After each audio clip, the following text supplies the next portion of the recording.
everyone, Miss GoElectric here. Today I'm in Farmington Hills, Michigan, and I'm really excited to show you what I just pulled up to. This is a company called Electric Outdoors, and it seems like they're revolutionizing camping off-grid.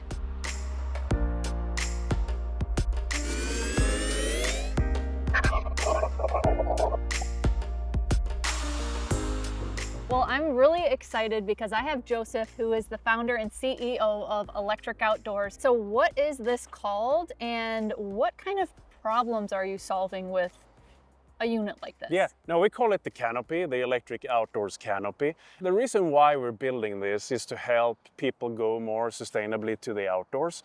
This unit will help landowners unlock new land, new destinations, no need for permitting, no need to spend millions of dollars developing amenities, but you have a product that is portable and you can drop in wherever, far or near, and you put it up there, it harvests energy, stores energy, and then use that energy for many, many different use cases altogether. So ultimately, we drop it in and people can start use their land that they couldn't before, and we as consumers can go out there and just enjoy whatever we want to do, biking, hiking, sitting on the patio, drinking beer or wine or whatever, just enjoying and creating memories. Very cool. Well, can you walk me through everything that's going on here? It's a lot of things. Yeah, it's a lot of things to unwind. And if we start with a solar roof, I mean, obviously that's the main source of energy. We're capitalizing on the free energy that we're getting from the sun. And this roof is very uniquely designed such that it's tracking the sun. So wherever you want to deploy, or whatever direction you want to deploy the unit towards, okay, right now we're facing a brick wall, but imagine that mountain or that creek or that open forest. It's not always towards the south where the sun is, right? Mm-hmm. So by having a roof that always tracks the sun, we can capture about 20 to 30% more energy than a normal fixed PV installation.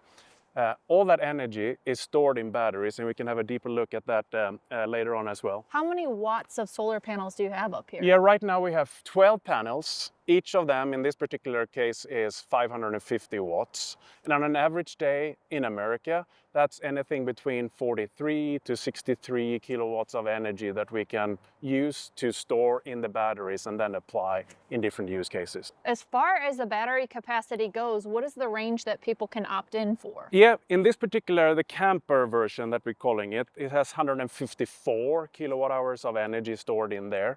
We can actually quadruple that in some of the use cases. This particular unit is equipped with a level 2 AC charger, providing 12 kilowatts of energy when you're charging your vehicle. So that's basically what you're having when you're charging your vehicle at home in your garage, right? 20 to 80% in 4 to 6 hours, depending on the input altogether. But that's what we're having in this configuration.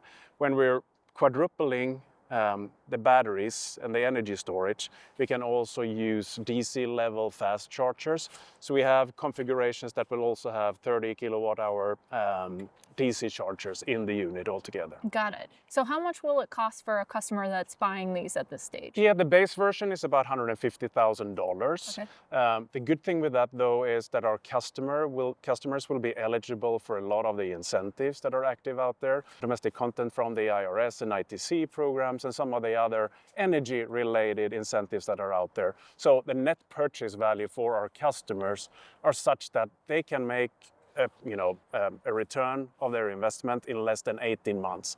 Obviously, that depends on where in the nation they are. I mean, we're in Detroit in January, it's a bit cloudy.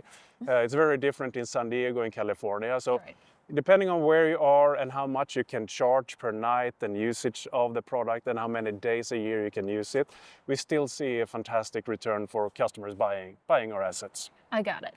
And again, EVs are a big part of what we're doing altogether, but you'll see as well that we have other opportunities to plug in. You can plug in a legacy camper using our 30 or 50 amp connectivity. So, we're trying to be amenable for many different use cases, but we're great supporters of the electrification altogether. So obviously we want to be as supportive of that as we can using the right products. So as far as I understand it, this specific unit is about to be shipped out and deployed into the field. So I would love it if you could just take me through here and show me exactly what's going on in this entire canopy and how it's going to be used. Yeah, no, absolutely. And yes, you're right. This will actually be shipped on Friday. So you have elements of a tow tang, you have the wheels that will be put on the units, and we will tow it down to a customer.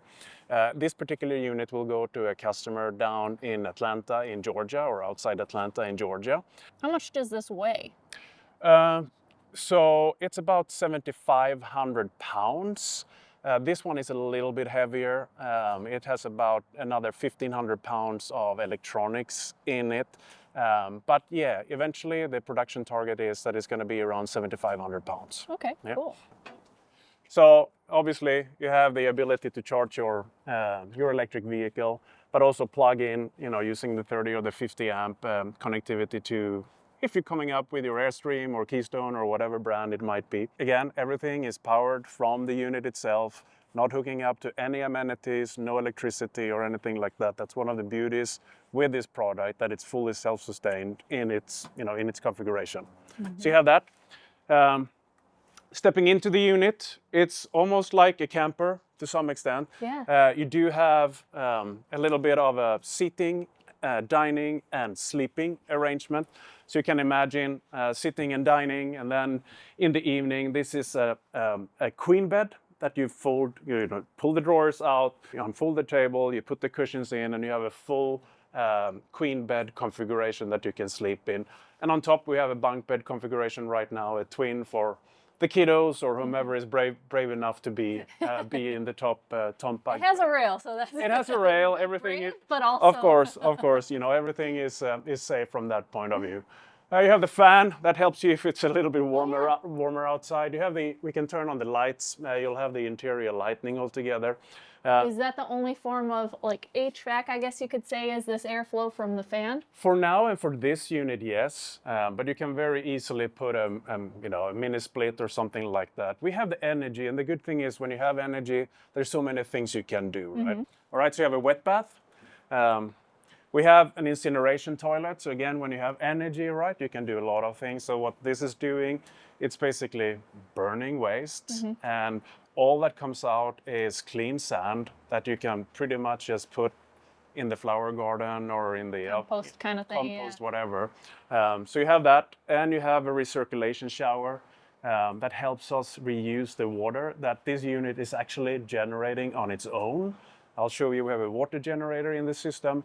It's generating about 17 gallons of water on an average day in America, and we're storing that in a 100-gallon freshwater tank. But I'll show you that as well. Okay. But having a recirculation shower helps us reduce the gray water altogether. So basically, it's reusing 70% of the water that comes out of the shower altogether. Is there a heater for the shower?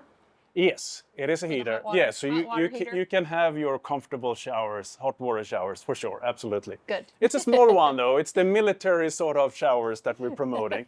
But you definitely. At least there is one. At least there is one for sure. And yes, you have some amenities as well when it comes to cooking. So you have your freshwater tap and your sink. There is a freezer down here where you can store some stuff, and a portable induction cooktop that you can put on here and just do your cooking as well. And some storage, of course, that comes along with the needs of amenities for the kitchenette.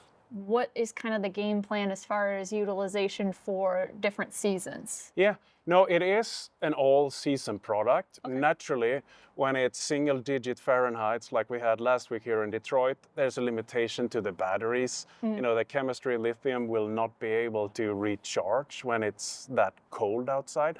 But we do see, an all-around usage in many locations, especially if we switch to the sodium-ion batteries. Naturally, it's more of a spring, summer, fall configuration.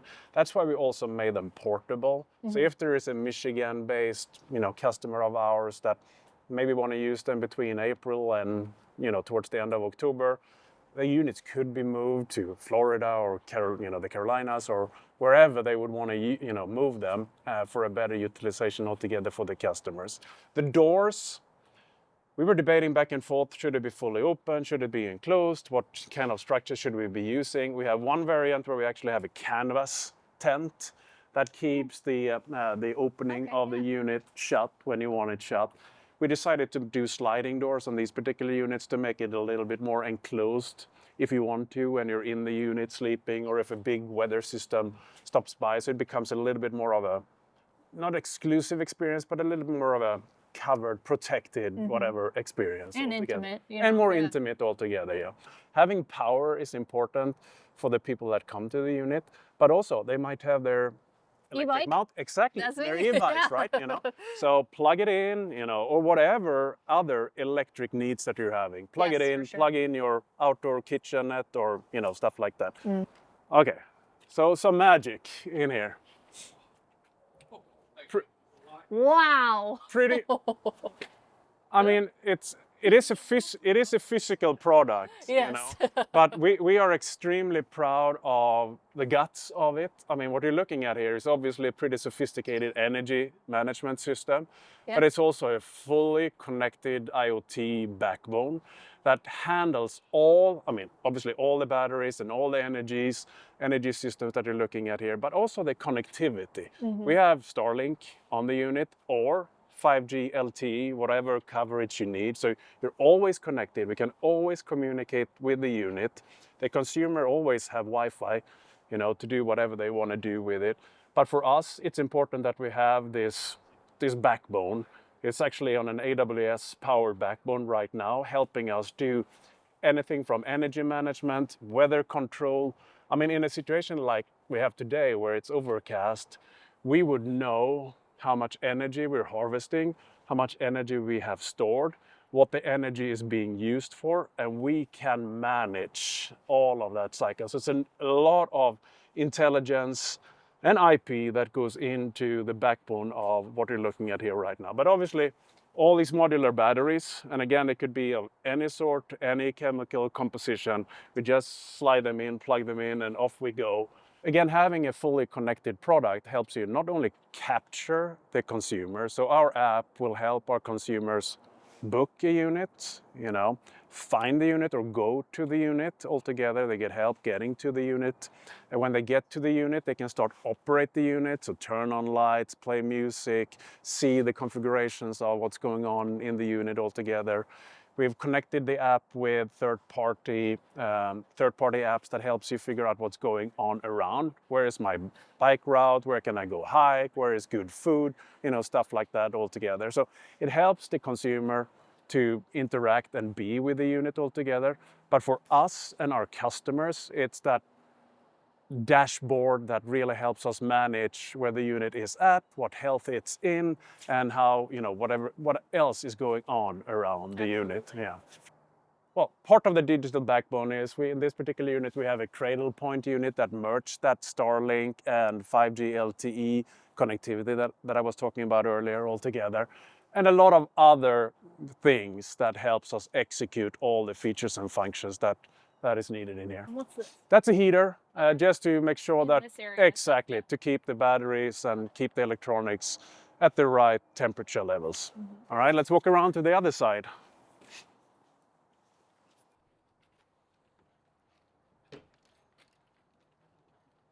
Oh wow, yeah, those are some big tanks. Yeah. So let's see, we have everything open. A lot of times we hear in some of the electric RV content that we've published that people really like to have a lot of water access, because usually it's not necessarily that the battery runs out first, it's usually the water runs out first. Wow, so that seems like a lot of water capacity here you have. Yeah, no, absolutely. I mean, you have your hot water heater up there, so you can have your nice showers, but this is pretty cool. This is the water generator that actually, from humidity, squeezes the water out of the air. So under the right conditions, like I mentioned earlier, this can capture about 17 gallons of fresh drinkable water. We're storing it behind the heater up there. You see the 100-gallon freshwater tank. That will always make sure that you have, you know, water available for the unit, for your showers, for your cookings, for all those things. This is actually the gray water tank. You know, one big problem still to be solved in general is what to do with gray water. In some states, it's perfectly fine just to let it flow on the property itself. Some states you need to contain it. So that's why we have a big unit, making sure that you don't have to service or maintain the unit that often.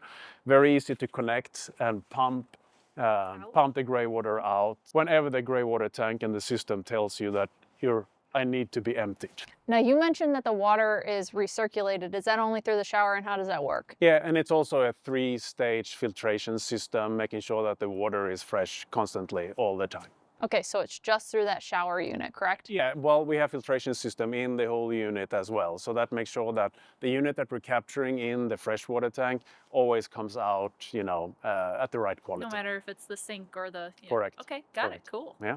In the units where we are quadrupling the battery or the energy storage, we will replace the components in this mechanical room, stuff it with more batteries instead. That's how we are approaching that configuration. So can you talk a little bit about the deployment of this? I feel like people might be watching this and wondering how long is the process for it to fold out completely to get it all set up, and if it's very complicated. Yeah. No, for now we're gonna deploy the units with a crew. 2 people will be towing the unit, like I mentioned, with the wheels and the tow tanks. They come to the deployment site. They will set the unit down, the back first, lifting it up, take the wheels and the tow tank off, get it back, and the unit will get leveled. From there, we raise the awnings. You see the actuators on the unit. The awnings will be raised up so you can access the inside of the unit, where actually the solar panels will be stored. The solar panels will not be on the unit in the initial configuration and deployment. They will have to be hauled up on the roof, and that's why we have the deployment team of 2 putting the solar structure together, which is about 2-person, 6 hours worth of work right now. The last thing that we're putting together is the patio deck and the final alignment of that structure. Oh, awesome. I'd love to talk to you a little bit more of the business side of things, so I think we should head inside and learn a little bit more. Okay. So can you talk a little bit more about your business plan? Because it sounds like from the rental side of things, there's an opportunity there, but you're also selling business to business. So can you explain that? Yeah, no, absolutely. I mean, to start off, our business plan consists of 2 major revenue streams. The one is the B2B that you mentioned, where we are selling to customers, be it, primarily landowners, right? But it could be state-owned entities, federally owned entities like national parks, national forests, and things like that. Private landowners who wants to unlock their properties and Airbnb this experience, or in an Airbnb-like experience. It could be publicly traded companies. We have big operating companies that run campgrounds, Campground of America, Sun Outdoors, just to mention a few. So our business model in the B2B segment is basically segmented to verticals like, different verticals like that.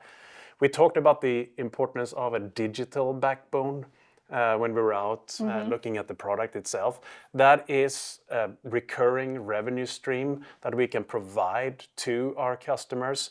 They get everything from predictive maintenance to upkeep of the unit to service and maintenance and all the other digital aspects of having an operating system, if you will. So that's our primary path, how we started the company and where the business plan is sitting right now. We're still learning though, and we're learning from one of our customers that we actually have an opportunity to turn this into a turnkey experience for customers out there, basically packaging the B2B business plan with the digital recurring revenue stream and form a service towards end customer. That can be unleashed with financing partners. For example, lease the experience out to consumers that would buy a set of canopies, 5 here, 9 there, 10 there, whatever that might be, right? And we could provide a turnkey service operation for those customers as well. Have there been any surprising people that have reached out to you that have opened up new use cases that you've been kind of intrigued to follow? No, we're extremely excited about, being able to take our modular concept into broader industry verticals as well. So the Glamper Camper base case that we're talking about right now is very well received. Anything from big publicly traded companies to small individual, private landowners all around the US. So that's super exciting in itself. We're also excited about growing into industries like the marine space, where we can take the fundamentals of our product and the modularity of the system and put into a slightly different physical form fit and serve a completely different other industry.